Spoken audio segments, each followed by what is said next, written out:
Well, hey friends, welcome back to Equipped for Worship. I'm your host, Chuck Harris, and I'm really glad you've joined me today. If you've been with us so far this season, you know we've been moving with intention. In episode 1, we talked about loving your people well, starting with the heart of shepherding. In episode 2, we talked about volume, how sound can either invite people in or quietly push them away. In episode 3, we talked about confidence on the platform, how clarity and calm help the room worship freely. Today, we're stepping off the platform entirely.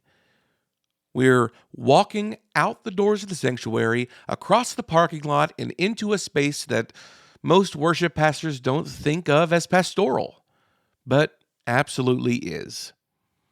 Today, we're talking about your church's front door, your website, your social media, your online presence, not as branding, not as marketing, but as hospitality. Because long before someone hears your worship, long before they meet your people, long before they ever sing a song, they've already experienced your church. And that experience is shaping expectations, trust, and openness in ways we cannot afford to ignore. Let's dive in.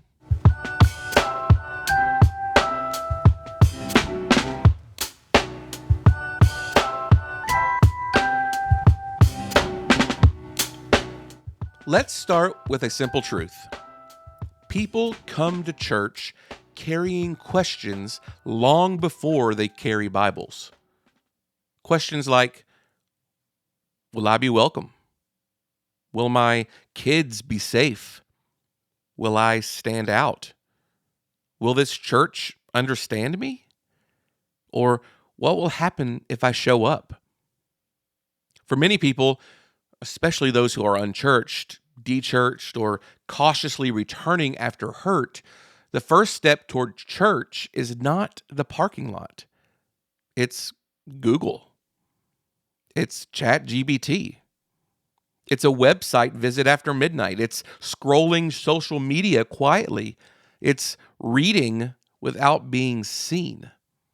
And that's not curiosity. That's vulnerability. And this is where worship pastors, worship leaders need to widen their understanding of shepherding. You see, pastoral care doesn't start when someone walks in the room. It starts when someone is deciding whether to walk in the room. And your online presence is speaking before you ever get the chance to. All right, here's the uncomfortable part. If your website is confusing, outdated, or unclear, people don't think this church must be busy. They think they may not care. They might not be prepared. I don't know what I'm walking into. Or I'm not sure this place is for me. And that's not judgment. It's human instinct. Confusion creates anxiety. Clarity creates trust. And trust is the soil where worship can eventually grow.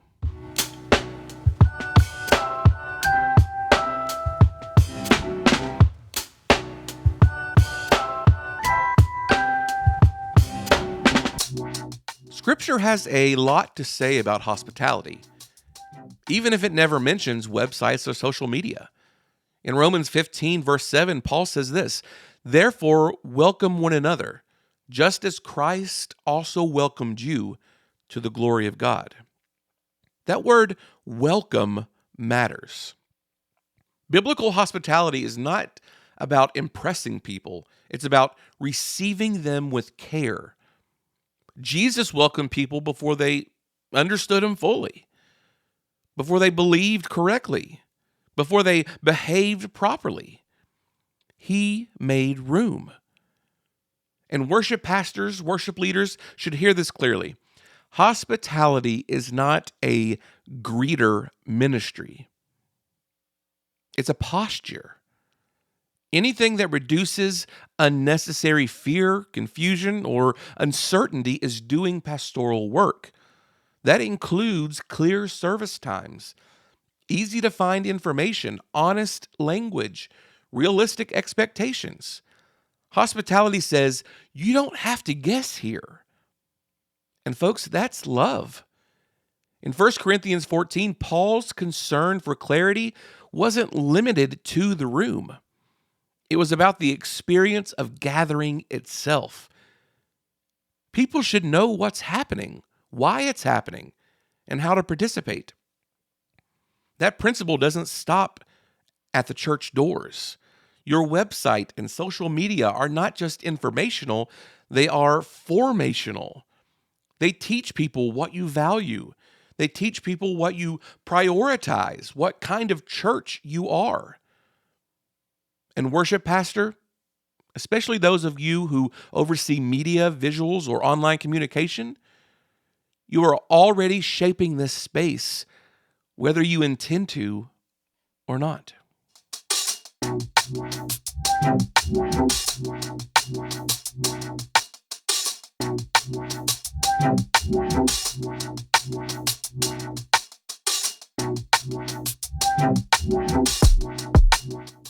Okay, let's slow down and talk honestly. Your church's website and social media are communicating something, even if they're silent.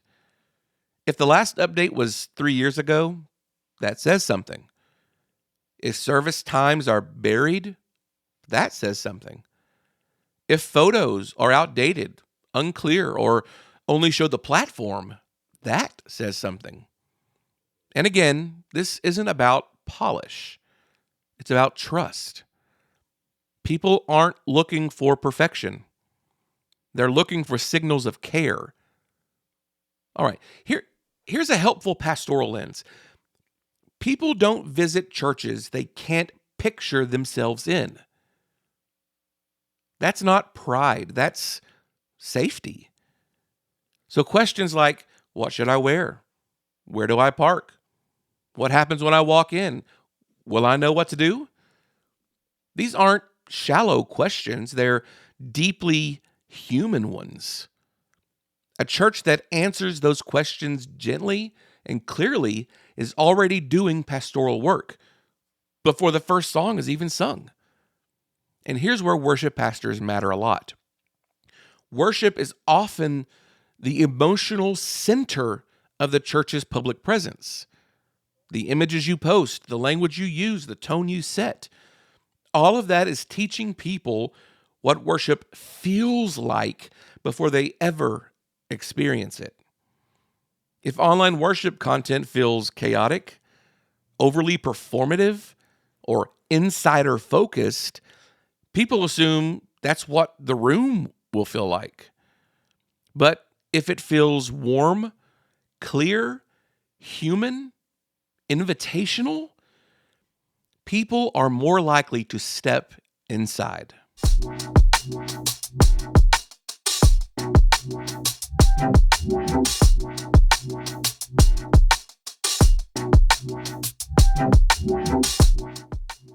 Let's talk about social media specifically.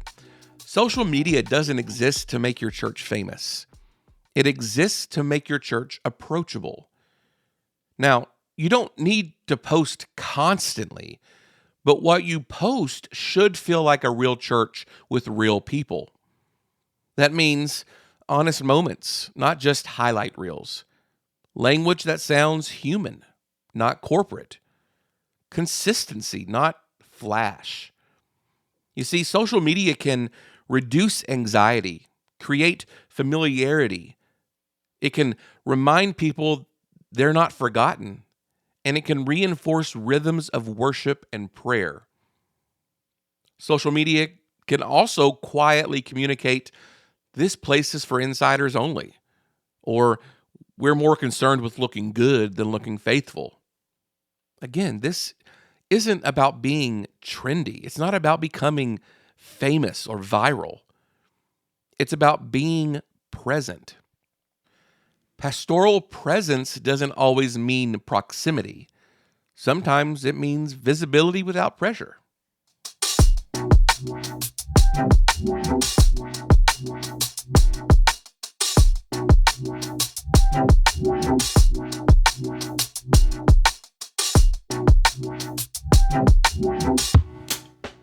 Here's where I want to speak directly to you, worship pastor. Whether or not your job description includes media, you are often the guardian of tone in your church. The way worship is presented online sets emotional expectations. If the tone is frantic, overly polished, disconnected, people brace themselves. If the tone is calm, clear, sincere, people open themselves. And that's not accidental. That's leadership. And it requires intentionality. Ask yourself these 3 questions. Does our online presence reflect the way we actually worship? Does it tell the truth about who we are? And lastly, does it help people imagine themselves here? You see, truth builds trust.